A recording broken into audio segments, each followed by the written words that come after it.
always thought my backyard was the one place I could truly relax. No traffic, no noise, no drama, just a stretch of green, a solid cedar fence, and a little garden I'd built by hand over 2 summers. It was my sanctuary, until Karen smashed through it with a crowbar because, and I quote, "I was sick of walking the long way around." It happened on a Thursday. I'd taken the day off to finish staining the new deck. I had music playing, birds chirping, and a cold drink resting on the railing. That's when I heard it, a loud crack, then a pop, followed by the unmistakable sound of wood splintering.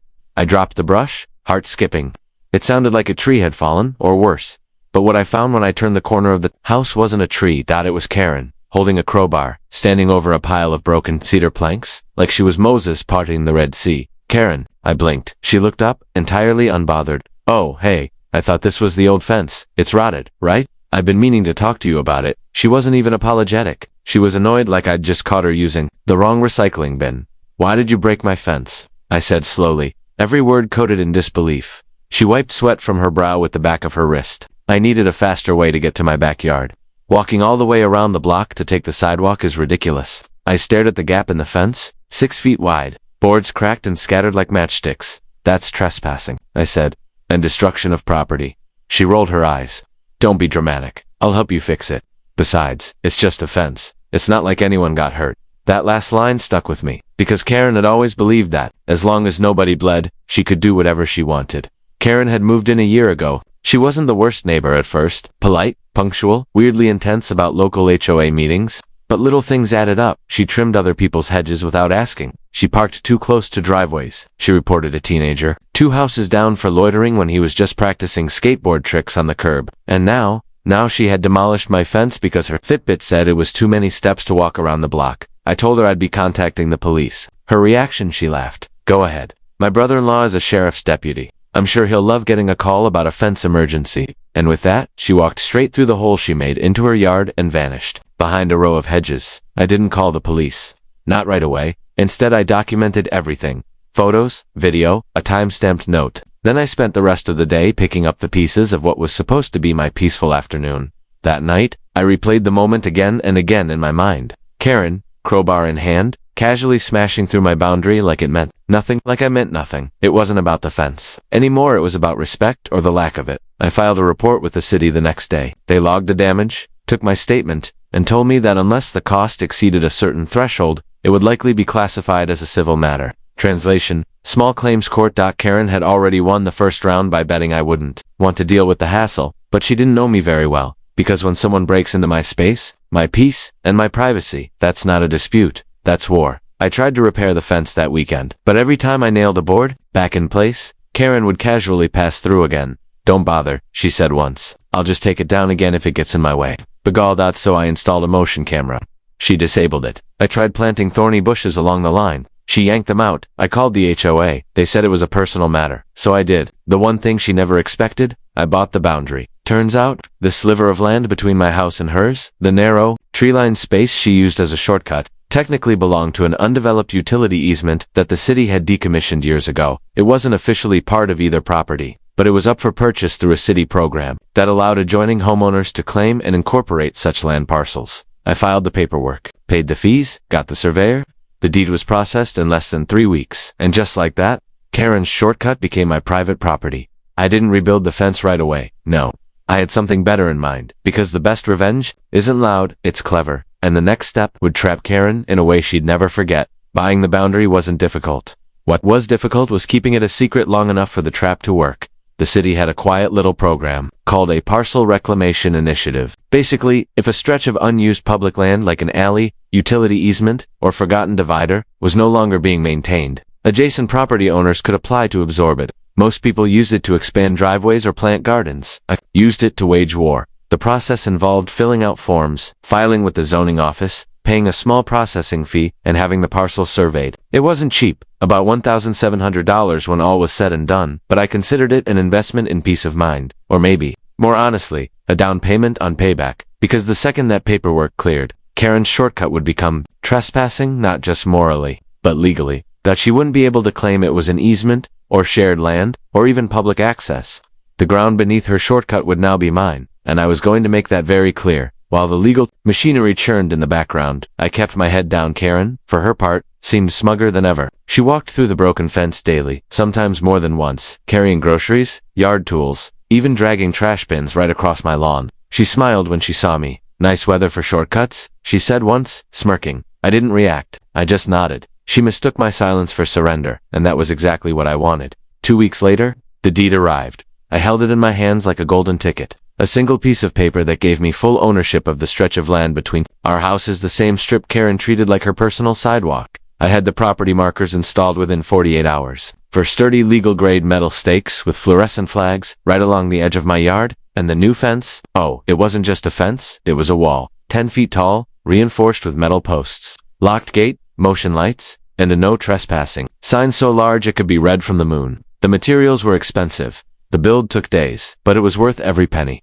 Neighbors started asking questions. What's with the prison gate? You beefing with someone? But I stayed vague. Joe's securing my property? They didn't press. They'd heard rumors. Seen Karen. Understood that the day of the reveal was delicious. Karen came out at her usual time, 7:45 a.m. Morning coffee in one hand, phone in the other. She didn't even glance in my direction as she walked toward the shortcut. But when she turned the corner, she stopped dead. There it was. The wall, solid, unbroken, stretching from the back of my garage all the way to the street-facing side gate. Her shortcut, the one she'd smashed a hole for, trampled over, claimed as her own, was now sealed tighter than a bank vault. She just stood there, blinking. Then she walked up to it, put her hand on the wood, tried the gate, locked, just she circled, back walked up to my front door, rang the bell 3 times. I answered casually, towel around my neck. Hey Karen, something wrong? She looked like someone had stolen her favorite trophy. What is this? She snapped, gesturing behind her. That's not just a fence, that's a wall. I nodded. Yep, it's my property now. What? I handed her a copy of the deed. City sold it to me, legally recorded. You've been walking across private land. You can't do that, she said, eyes bulging. That shortcut has been used for years. Sure, I said, until someone smashed the fence that was there. She turned red. You're doing this just to get back at me? I tilted my head. No, I'm doing this to protect my property. You taught me how valuable that is, she sputtered. I'll report you to the HOA. Already did, I said. They approved the fence. Also, the HOA is investigating a complaint filed about unauthorized demolition of a neighboring structure. Her face twisted. This is harassment. No, I said, stepping back. This is a boundary. And then I shut the door. From that day forward, Karen had to take the long way around. She tried sneaking through the back alleys. I installed cameras. She tried calling code enforcement. They confirmed the fence met every requirement. She even tried yelling over the wall at me once. I played white noise on a speaker until she gave up, and every time she walked past that towering structure, she was forced to face the reality she hated most. She'd lost. Not in court, not in a screaming match, but in the quietest, most humiliating way possible, by being ignored. She wasn't a threat anymore. She was just trapped, before the fence. Karen was a self-appointed queen. She didn't run the HOA. She was the rules, warnings, threats, in cursive envelopes. She dished them out like candy. If your trash bins were on the curb an hour too early, she'd photograph it. If your grass grew half an inch too long, you'd find a warning on your doorknob. She wielded bylaws like weapons, and people listened, not because they liked her, but because they feared her. But after the wall, something shifted. It didn't happen all at once. Power rarely shatters. It cracks, slowly and painfully, before finally falling apart. And the first crack was isolation. Without her shortcut, Karen's movements became limited. She couldn't dart between houses anymore, couldn't appear suddenly at your side door to comment on your gutter cleanliness. She was now trapped behind her own fences, just like the rest of us, except we hadn't spent months smashing others to avoid our own. I noticed it the first week after the wall went up. She stopped walking her usual loop. Her car became her only mode of travel, and when she did appear in public at the HOA meetings or block cleanups, she didn't hold court like she used to. People had started whispering, "Did you hear about the fence thing?" I heard she used a crowbar. Apparently he owns the path now, like, legally. For someone like Karen, whose identity depended on dominance and appearances, gossip wasn't just annoying, it was deadly. Because once people start laughing behind your back, they're one step from standing up to your face. One afternoon, I saw her in her front yard pulling weeds with unnecessary aggression. Her movements were jerky, sharp, like she was stabbing the earth instead of tending to it. Mrs. Holloway walked by with her dog. "Afternoon, Karen," she said, cheerful as ever. Karen looked up. "Your mailbox is leaning," she said, pointing, her trowel like a bayonet. "It's a violation." Mrs. Holloway smiled and kept walking. "Oh, I'm not worried. Nobody seems to be enforcing those these days."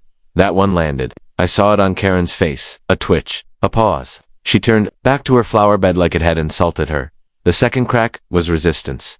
Before Karen could get anyone to comply with a glare, now people pushed back. A teenager set up a basketball hoop in their driveway, permanent. A dad installed LED lights under his eaves, blue ones. A couple down the street painted their fence, a cheery yellow dot. Karen sent emails. She cited rules. She even mailed out updated guidelines complete with underlines, exclamation marks, and we're watching language. The community's response? Silence. Or worse, sarcasm. I saw a lawn sign one house over that read, "This yard mowed to Karen's exacting standards, please don't report me." By month's end, Karen stopped emailing. The third crack was reputation. At the next HOA meeting held in the community clubhouse, she tried to reassert control. Clipboard, power suit, a printed agenda with bullet points. "Let's begin with landscaping violations," she said. "I've taken the liberty of photographing several." Someone in the back, I think it was Mr. Greer, who rarely spoke, raised his hand. "Actually, before we start," he said, "can we vote on new leadership?" The room went quiet. Karen blinked. "New leadership?" "Yes," he said. "You've done a lot, but maybe it's time for someone else to take the wheel." It wasn't angry, just firm. Someone else agreed, then another. Then someone stood and passed out. Nomination. Slips. Karen didn't even fight it. She just sat down. It was like watching a balloon deflate slowly, softly, without a sound. That night Karen's porch light stayed off for the first time in weeks, and I realized something. This wasn't just about fences or shortcuts. Anymore, it was about identity. Karen had built her entire sense of self on control. Control over rules, over neighbors, over space. She had tried to bend the neighborhood to her will, and when that failed, when someone outmaneuvered her, legally and cleanly, she didn't know who she was anymore. And yet, somehow, I didn't feel triumphant. I felt, curious, what happens to someone when the empire they built was never real to begin with. 2 days later, I found something unexpected. A note on my front porch. It wasn't signed. No envelope. Just a folded piece of paper, wedged under a decorative rock. I opened it. "I was wrong to break your fence. I was angry, and I acted without thinking. You didn't deserve that. You won, and I deserved it. That shortcut was never mine. That was all. No name, no apology, no request, but I knew it was from her. Not because of the handwriting, but because it sounded like surrender, not defeat, just acceptance. You'd think building a wall would divide a neighborhood, but mine. It brought us together. At first, the massive fence between Karen's property and mine was just about boundaries. Legal, physical, emotional, but slowly, piece by piece, it became a symbol, not of revenge, or war, or even defiance. It became a reminder. We didn't have to live under Karen's rules anymore, and that realization, it spread. 2 weeks after I installed the wall, something strange started happening. People began talking again. Before, every conversation on the block felt like it had a ghost hovering over it, a clipboard, a complaint, a sideways glance from across the lawn. Karen's reign had trained us all to stay small, compliant, silent, but with the wall up, with her power retreating behind wood and locks, people started to breathe. They started to reclaim their voice. And once that started, everything changed. Mr. Jacobs, the elderly widower 2 doors down, had always wanted to paint his house sky blue. Karen told him it was too bold and didn't align with the earth tones of the neighborhood. So he settled for beige until now. I walked past his house one morning and nearly dropped my coffee. There it was. Bright, brilliant, unapologetically blue. I gave him a thumbs up from the sidewalk. He grinned and waved with the paint roller still in hand. Mrs. Holloway put wind chimes on her porch. The teenage boy who skateboarded near the curb. He started a weekend skills class for younger kids. One neighbor built a garden arch covered in vines. Someone else added a porch swing. Music playing softly on summer evenings. We were becoming a community again, one where creativity flourished, and fear didn't patrol the sidewalks. And the funniest part, Karen watched it all happen from the wrong side of the fence. I'd see her sometimes, peeking through the slats, a shadow behind the wood. She never approached me again, never filed another complaint. She was still there physically, but her presence had become like faded paint on a wall, a ghost of what used to be. It was ironic. She'd tried to use her power to keep the neighborhood clean and orderly, but the moment she was out of the picture, the place came alive. The gardens bloomed brighter. The people got louder, not rudely, but with laughter, music, joy. For the first time in years, this place felt like home. One afternoon, I sat on my porch steps sipping lemonade, when a few neighbors wandered over. First came the Jacobs, then Mrs. Holloway, then a young couple who'd just moved in 3 months earlier. We stood there under the setting sun, talking about Karen, the wall, the changes. She used to yell at my daughter for sidewalk chalk, the mom said. She told me my gnome was a safety hazard, laughed Mr. Jacobs. She threatened to fine me for hummingbird feeders. We laughed, but it wasn't cruel. It was healing, like pulling out old splinters and finally letting the wounds breathe. Then the young man Ryan asked, "So, what made you build that wall in the first place?" I looked at the fence for a long moment. At first I was going to say, because she broke mine, but that wasn't the truth anymore, not fully. I set the cup down and answered honestly, because I needed a boundary, but I didn't know it would give the whole block permission to build their own. Not physical fences, but emotional ones. Boundaries of self-respect, of voice, of choice. Karen's downfall wasn't just about trespassing. It was about what happens when one person's ego takes over a community, and what happens when people finally realize they don't have to put up with it. By fall, the HOA was restructured entirely. New leadership, new charter, new priorities. Instead of enforcing rules, they focused on helping, fixing potholes, organizing neighborhood watch, hosting monthly cookouts in the park. Karen never came. Sometimes, I'd catch her peering through the hedges like a forgotten monarch watching the kingdom move on without her. She still lived there for now, but her house grew quiet. Her yard overgrown, the clipboard disappeared, so did the surveillance cameras. Her reign had ended, not with a scandal or lawsuit, but with something worse. Irrelevance. And the wall. It stood tall, unmoved, untouched. Some people said it was ugly, too tall, overkill. But for me it was perfect because behind it, I found peace. And in front of it, the neighborhood found freedom. Not just the weather though. The breeze had a colder bite, but the atmosphere on our street. Life had grown easier, warmer, somehow. People waved again. Kids played longer. Even the dogs barked less. The fences stood, but the tension had fallen. Except for one house. Karen single quotes s. Her once pristine lawn had started to yellow in patches. Weeds crept along the sides. Her porch, always decorated like a catalog cover, now sat bare. No pumpkins, no lights, no seasonal charm. It was like her house had gone into mourning. And I think, in a way, she had to. Because for someone like Karen, being ignored was worse than being hated. And she was being ignored by everyone, even the very people she used to control. But no one expected what came next. It happened on a Monday. I came home late after work. Sun already down, headlights casting long shadows over the side yard. As I pulled into the driveway, I noticed something strange at the edge of the fence. Movement. Faint. Slow. Sneaky. I turned off the engine, stepped out, and walked toward the boundary line. At first I thought maybe a raccoon had found a weak point, but then I saw her. Karen, wearing all black hoodie, gloves carrying, I kid you not, bolt cutters. She was crouched beside the new fence gate, muttering to herself, trying to clip through the lock like she was in a spy movie. Except this wasn't a movie, this was a felony. I didn't say anything at first, just stood there in the shadows, watching. She got through the first latch and was reaching for the inner padlock when my phone buzzed. The security app notifying me of motion detection at Zone 3, side gate. Perfect timing. I stepped into view and cleared my throat. She jumped like she'd been shot. Karen. She spun around, dropping the cutters with a metallic clank. You were just what? She looked around, trying to come up with a lie that could cover bolt cutters in the dark. I lost my keys, she blurted. I thought this was my side of the Karen. Stop. She went quiet. I walked over slowly, calm as ever. Dude, you know what this is? I pointed at the sign posted directly above the gate. Private property trespassers will be prosecuted. No, I cut in. You made your choice. And now I'm making mine. I reached into my pocket, took out my phone, and snapped a photo. Flash on. She flinched. You're calling the cops? She asked, voice shaking not with fear, but disbelief. You broke into my property. Again? This time with tools. I showed her the lock on the ground. That's destruction. That's attempted trespassing. That's escalation. Her face contorted not in guilt but frustration. You don't get it, do you? I'm the one who built this community. I kept it organized. I held people accountable. No, I said you bullied people. There's a difference. For the first time, she looked small. Not the raging tyrant who smashed fences or issued warnings.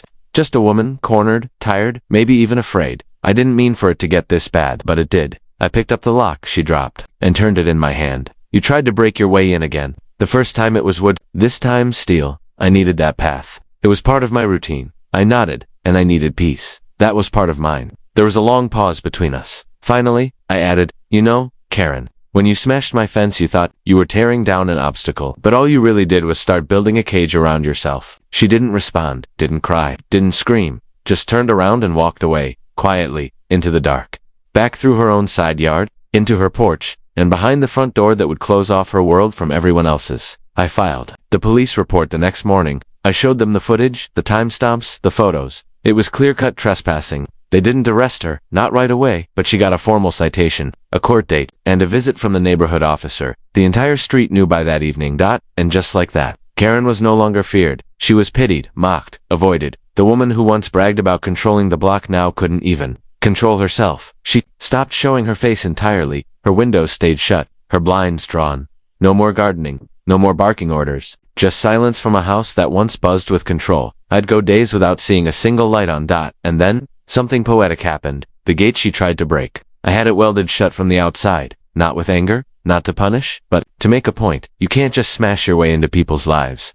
Sometimes the only way out is through yourself. That it started with the leaves. Her yard, once pristine and trimmed to HOA perfection, slowly began to collect them, a thin golden layer at first, then piles, then soggy clumps along the gutters, coating her once manicured flower beds. No more Sunday sweeping, no more Karen in her visor, barking orders or snapping pictures of other people's lawns. The queen had gone quiet, and no one was checking on her. It wasn't out of cruelty, it was learned caution. Karen had burned so many bridges that even the kindest neighbors thought twice before knocking on her door. We all felt it. The fence had once divided space, now it divided energy. On our side, cookouts, laughter, color, life. On hers, silence, stillness, decay. Few brave souls tried reaching out. Mrs. Holloway dropped off a pie. It sat on the porch for 3 days. Before disappearing, Ryan from 2 doors down offered to mow her front lawn. She never answered the door. Eventually he gave up and did it anyway. Another neighbor rang her bell to let her know her side window was cracked open during a storm. Karen closed it from inside, wordlessly, like a figure in a haunted house. By now, the stories were spreading. She hasn't checked her mail in a week. I saw her car parked sideways on the lawn last night. She was out at 2 a.m., staring at the fence with a flashlight, and my personal favorite, she wrote a passive-aggressive note to herself.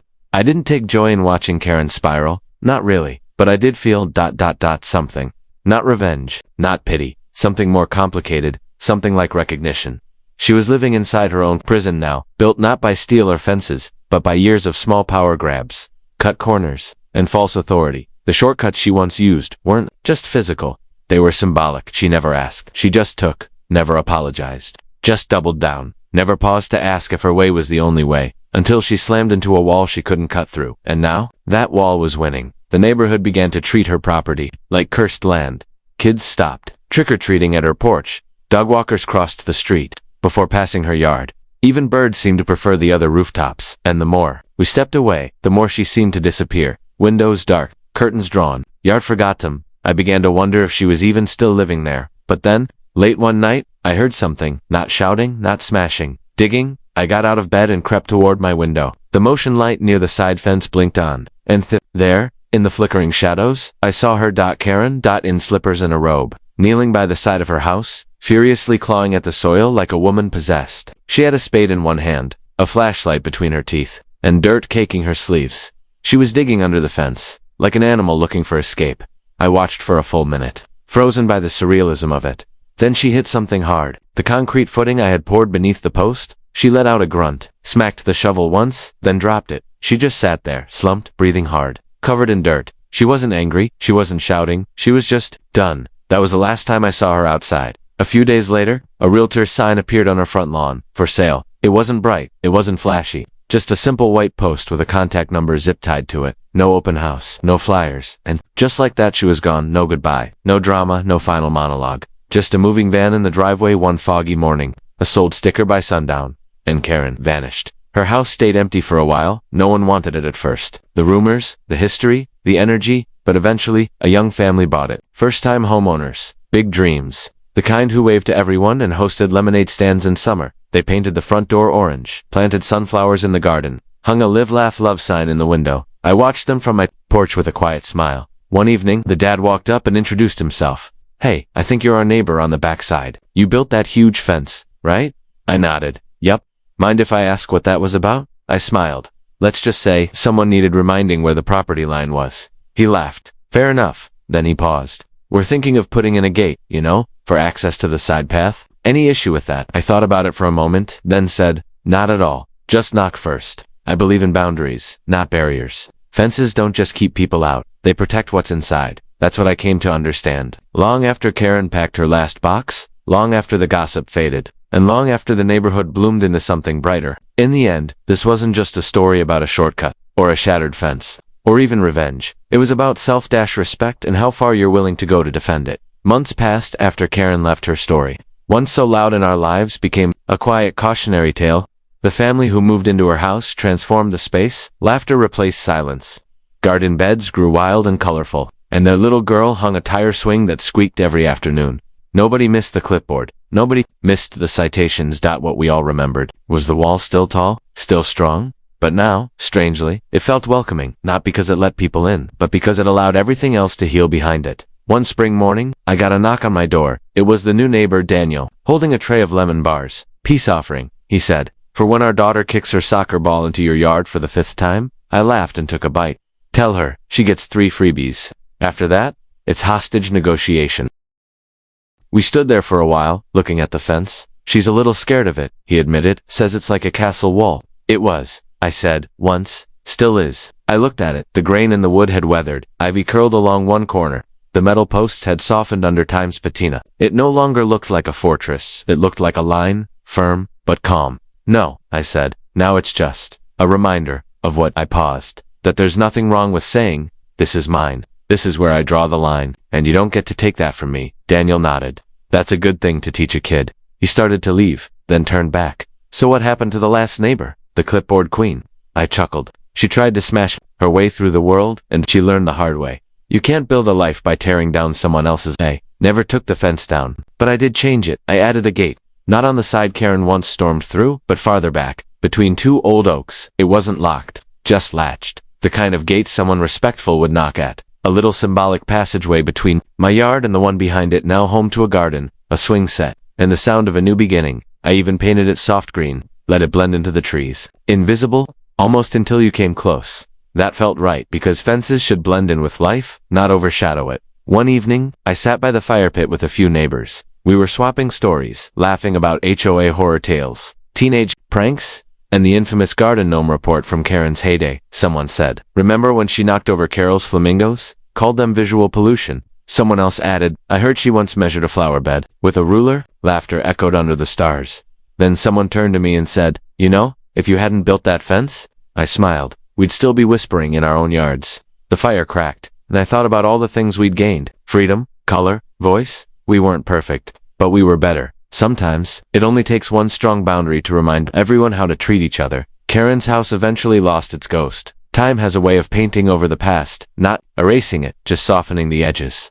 Now when I walk past that stretch of sidewalk, I don't see a war zone. I see a story, one that started with a broken fence and ended with a stronger neighborhood. I see kids running, neighbors laughing, gardens blooming, and a quiet little green gate, waiting for the knock of someone who understands that respect is the real shortcut, not through someone else's yard, but through kindness, through listening, through honoring, where one person ends and another begins. In the end, I didn't build a wall to keep Karen out. I built it to let myself back in, into peace, into pride, into a place I could call mine, not because it had a fence around it, but because I'd fought for it with integrity. And no matter who moves in next, or what life throws at this little street, that line will stay, not to divide us, but to define what matters.